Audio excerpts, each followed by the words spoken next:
It's no real surprise to say that people are often at odds with themselves. A while back, a fellow said to me that he hated himself because he lets things go. He might be upset with someone or some situation, but he lets it go. He doesn't say anything about it. And then he lets him go a little longer and doesn't say anything about it. And then what happens? Kaboom! He blows up. He said, "It's a war that's going on inside of me. I'm not fit to live with half the time." And of course, this self-judgment is another example of him being at odds with himself. And people are not only at odds with themselves, but people are at odds with each other. A former parishioner of mine said to me once, he said, where do you buy your coffee? What coffee shop do you go to? And I said, whoa, what's behind that? Why do you want to know what coffee shop I go to? And he said, well, you know, people that go to Dunkin' Donuts, they're down-to-earth people.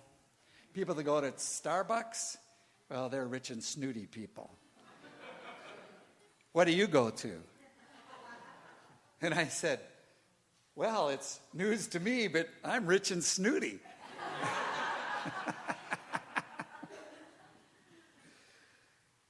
People are at odds with each other, and we make these crazy little things up about what makes us different than others as a way of protecting ourselves.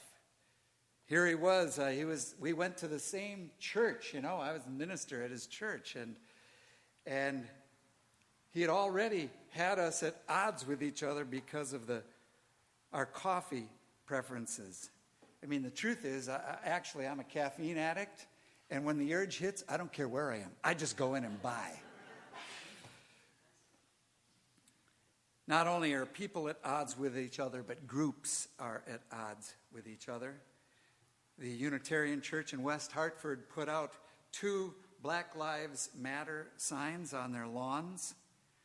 And then they received several phone calls that told them that they had better put White Lives Matter signs on their lawns as well. Those callers totally dismissing the idea that in our society, it's mostly black lives that are in jeopardy. Groups are at odds with each other. These on-the-street examples don't begin to illustrate how at odds we are as a society and as a world. You know the list: bullies on the playground, the polarized language of political conversation, warring in the Middle East, refugees literally adrift and lost at sea. And in the midst of all of these folks being at odds with one another, you wonder, is the path to jump on one side of the polarization or the other side of the polarization? No, that is not the path that is suggested to us by Jesus. Jesus suggests the way of compassion. It was pointed to in our text today in Luke. Heather read, be merciful as God is merciful. And many translations have that particular word used, the word mercy. But mercy suggests a situation of wrongdoing. We can have mercy toward those who have wronged us. Marcus Borg believes that the Hebrew word ought to be translated as compassionate. And the reason is that the context of the passage suggests generosity. Love your neighbors. Do good. Love your enemies. Lend without the expectation of return. So it doesn't seem to be pointed toward a situation of wrongdoing. But beyond that, the word itself is a feminine word, and it is related to the word for womb. To be compassionate is to be womb-like. That is to be life-giving, nourishing, embracing, and giving birth. Of course, we often think of those words, so let's be giving and nourishing and life-giving. And they sound like, kind of hippie words, soft and sweet and gentle, with no edge on them at all. I got to tell you, the woman that I was with when she was giving birth,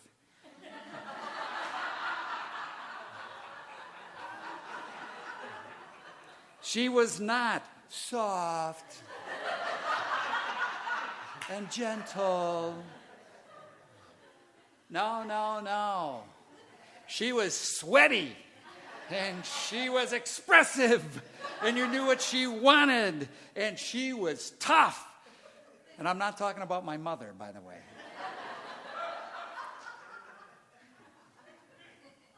Yes, to be womb-like is to be hard, to know where the edges are. To be compassionate, as God is compassionate, is not to be soft. The word compassion has a prefix com, which means with, and passion comes from the word pathos, which means feeling. You are with someone and what they are feeling, and you stay with them in that feeling, whether it is good or bad, whether it is sorrow or joy. That is compassion. God communicated this compassion first to us.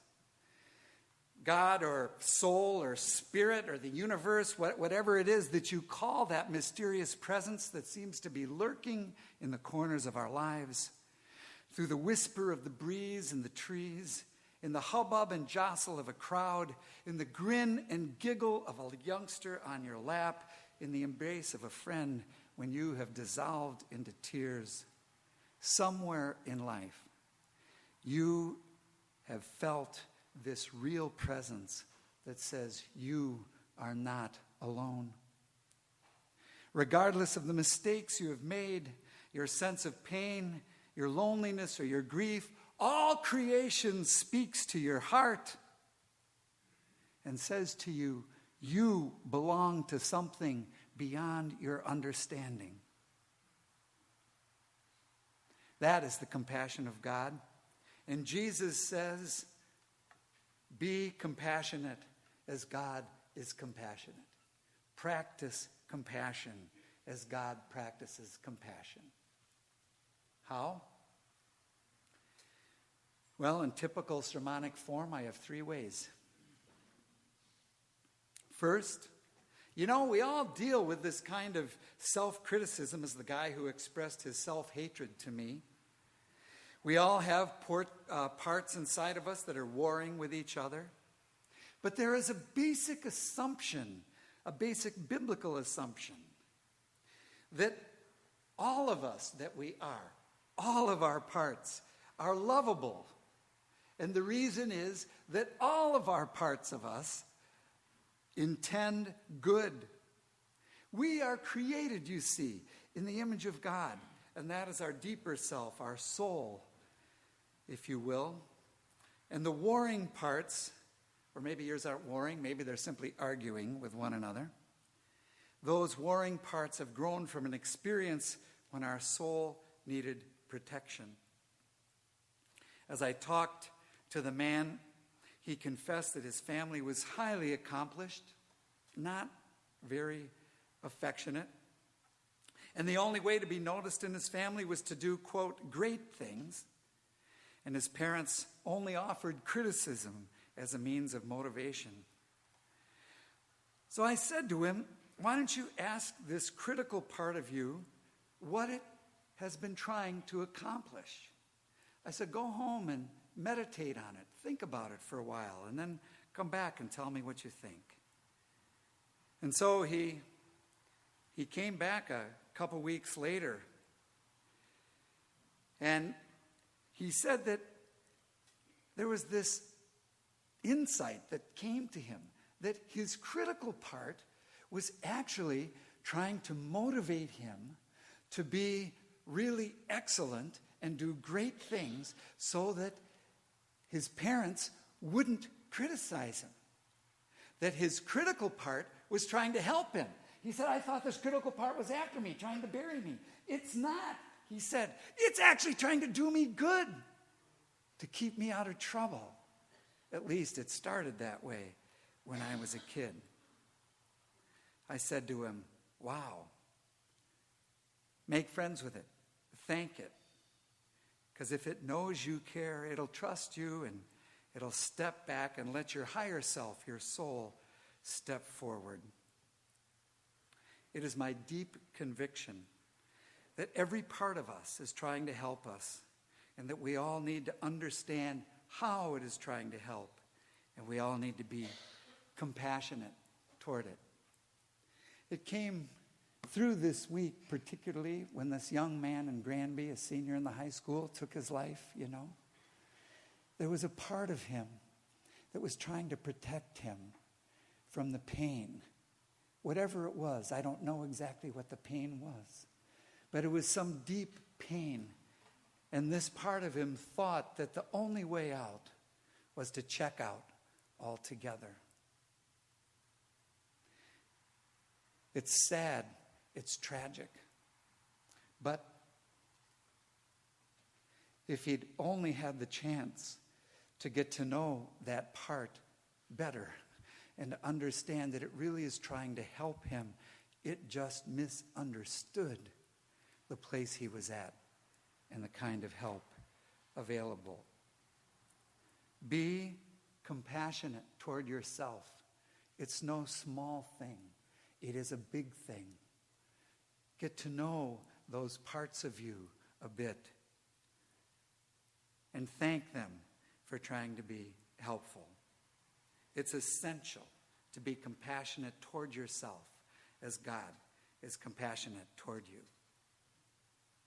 Secondly, we are called to foster a community of compassion. There's this fellow, member of my church, who judged people by the coffee shop that they went to. His judgmental part was working on others as a means of protecting himself. It just takes you right back to that story of Adam and Eve, right? The snake, the apple, they weren't supposed to eat, they ate it. God asked them, did you eat of the apple of the tree? They said, who, me? Oh, well, actually, the woman that you gave to me, she told me to take a bite, and poor little old me. I guess I just had to do it. So this is my coffee shop preference friend. You see, he's throwing other people under the bus to protect himself. This is the human condition. We tend to do this. And the biblical response to this is a marvelous response. It is the creation of a community of compassion. We call it the church. It's a thing that we belong to here. This is what we are called into. And when you become a member of South Church, you enter into a covenant, an agreement with each other and with God. And it's an agreement to have each other's back. We promise not to let anyone fall off the truck. We promise to have each other's back. And so we're working on this compassionate connection to put together people who have specific needs that might be met by other people who have the time and the talent to meet those needs. We're a community of compassion. God's answer to this tendency we have to throw one another under the bus or ignore one another. And of course, the other thing that we're called to is honesty and truth. To have the courageous conversations that we need to have with compassion for one another, knowing that none of us by ourselves is as smart as all of us together as we listen to the Spirit, right? So we have hard conversations, and we've had them here at South Church. The open and affirming conversation, that was a hard conversation. The conversation about expansive language for as we speak of God in genders and beyond. Difficult conversations. And now our deacons are leading us into another conversation that takes courage, which is a compassionate conversation on race this fall. Next Sunday, Marilyn Kendricks is here. You look in there in your bulletin, you see a book study that'll be happening. Order the book. We're going to have 2 discussions about it. On December, 20 of us are going to go down to Bushnell and participate in a conversation on race so that we might understand better who we are and how we function in this society at this point. To have compassion for yourself is essential. To be in a community of compassion, to have one another's back, and to have the courageous conversations, that is also essential. That is what God intends for us. And lastly, we grow in social compassion or societal compassion. The love which we have for one another on a society basis is called justice. And the fingerprints of social compassion are all over the pages of the Bible. From Genesis onward, there is a call to care for the widow, the orphan, the strangers in our land, the outcast, the blind, and the lame. And from Exodus to the prophets onward, there is a call to peacefully oppose the powers of oppression, culminating in Jesus' crucifixion because of his inclusion of the poor and the unclean, the outsiders of his society. In order to have this kind of compassion, we must learn about the other, about the modern day outcast, about the contemporary stranger in our land. For only in learning about them can we develop a deep sense of empathy. Empathy and compassion are connected. Compassion, feeling with. Empathy, feeling in. With empathy, you come to understand what it's like to live inside the skin of someone else. Compassion calls us to empathy.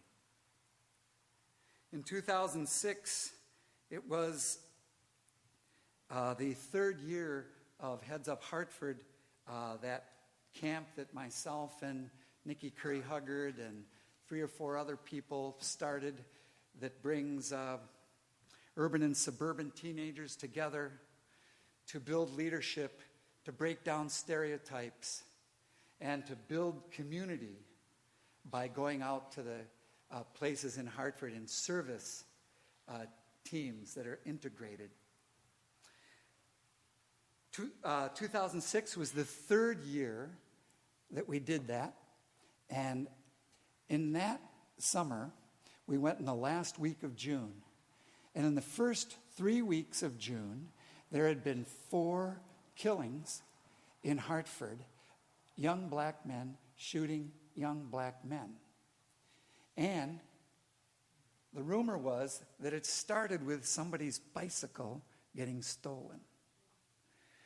Well, that summer, I saw Alan. He's a black kid from the North End. And he'd been at Heads Up Hartford each year. And this particular day, Alan had the name, I don't remember the kid's name, but the name of up on top of his T-shirt. Then he had 2 dates with a dash between them in the middle, and then an R.I.P. on the bottom of the T-shirt. Rest in peace. And in a break, I said to Alan, because I'd gotten to know him fairly well, I said, "Hey, Alan, what's that about?" And he said, "Oh, this is a friend of mine, and he was shot 3 years ago. And so we made these T-shirts to remember him."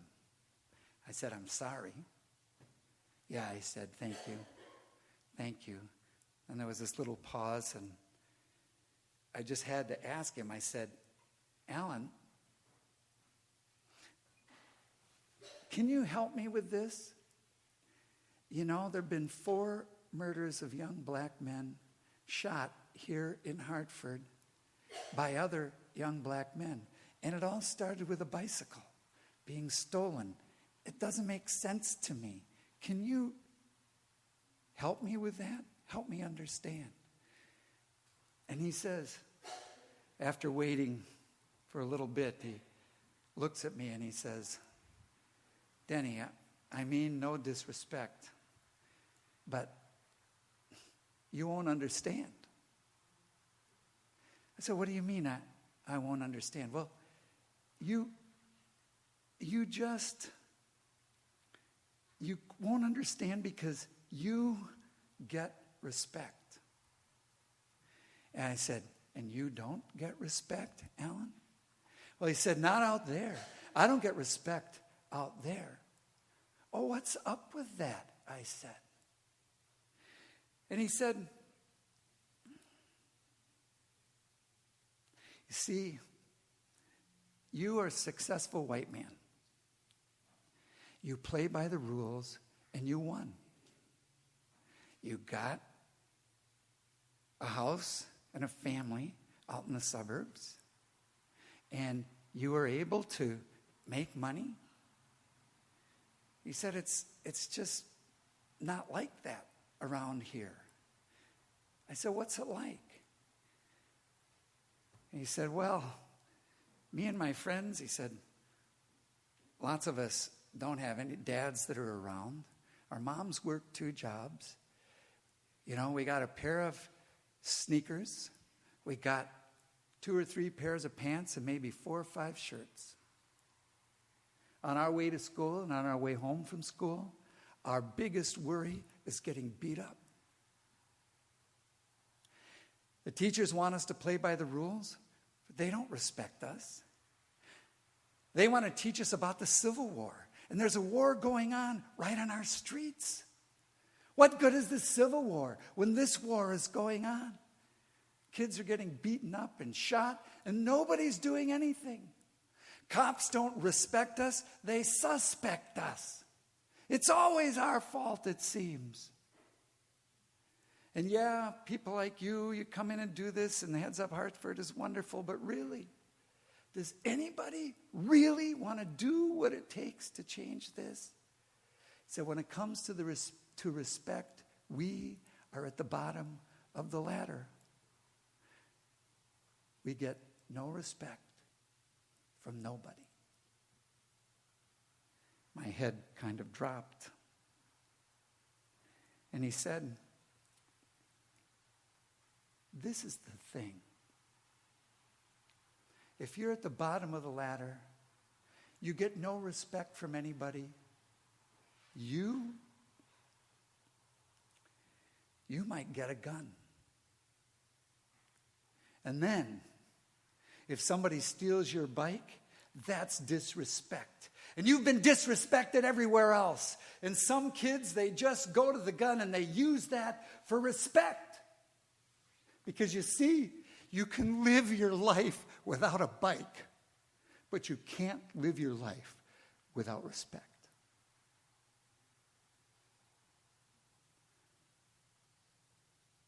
I had no idea. I had no idea that it was that hard for those kids. Alan gave me this great gift of empathy. You know, before we're able to do anything, we have to know what it's like inside the skin of those who are on the bottom of the ladder. Only after that can we begin to have some conversation and maybe make some decisions about what it is to do. This is compassion. And our theme, our vision for our church, is to be a community of the compassion, Because the world needs communities of compassion. Do you hear what I'm saying? I mean, there are people who are beating themselves up all the time. They need to learn self-compassion. They need to see that all of their parts are actually trying to help them. They need to know that the God of the universe, in whose image they are created, deeply loves and cares for them. And people need a community of compassion, a place where they know people have their back, a place where they can have courageous conversations and know that if they have different opinions than other people, they won't be rejected. Our society deeply needs that. We need a community of compassion that is willing to empathize with those people who are on the underside of our society so that we might understand how to relate to them and how to act, not only on their behalf, but on behalf of the entire society. We need communities of compassion. No soft thing. A hard thing. And we are already a community of compassion. But let us grow. As Don said, let us grow in compassion for ourselves, in compassion for each other, in compassion for the world. Let us be compassionate as God is compassionate.